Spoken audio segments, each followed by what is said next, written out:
Hey everybody, Sam Kavaris in the Nimnik Sports Update powered by Budweiser. Wow. I mean, what a day. If not the biggest day in Jaguars or actually in Jacksonville sports news history, or even news history, maybe the second biggest, only to be surpassed by when we got the team. But it's important, I think, to look at all the things that happened and look at the order that they happened. Jack Del Rio was dismissed by Wayne Weaver early on Tuesday morning. You knew that was coming, probably at the end of the year. You thought because they don't customarily get rid of coaches during the season. But Wayne explained that he thought about doing it last week, but he felt like it was unfair to Jack and unfair to everybody to just kind of keep him stringing along when he knew he was going to get rid of him. Okay, I'll buy that. No problem. The next thing he did, though, was give Gene Smith a 3-year extension. Smith had been working voluntarily on a 1-year deal because he didn't feel like that he should have a long-term deal and everybody else who worked for him and the coaches should have a 1-year deal. So he gives him a 3-year deal.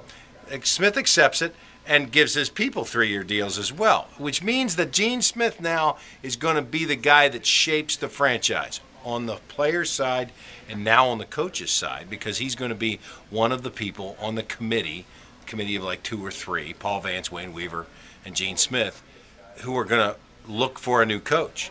Smith said that the coach and the general manager have to look virtually with the same vision. That wasn't happening with Jack Del Rio. And Gene Smith now will have a big say in who the next coach is here. Who might that be? Easy list right away. Bill Cowher, maybe, if he wants to coach again. If he and Gene Smith see eye to eye. If he has some personnel things. If Weaver wants to commit that kind of money to start with, that's one. Jeff Fisher, I think a distinct possibility. A guy that'd like to get back into the league. We hate Jeff Fisher, but we would love him if he was our coach because he's that kind of guy. John Gruden, I think he likes being a star on ESPN. He just signed a new 5-year deal with ESPN. I think he likes being a TV star, so I doubt that he's going to get back into coaching soon. Tony Dungy, Tom Coughlin, Jay Gruden as an assistant, Kurt Ferenz, the head coach at Iowa. All these names will be bandied about.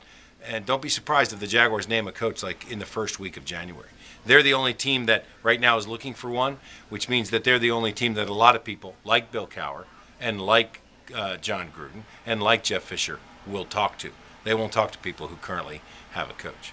The sale of the team is massive, but always remember, selling the team and moving the team are two different stories. They're not the same thing.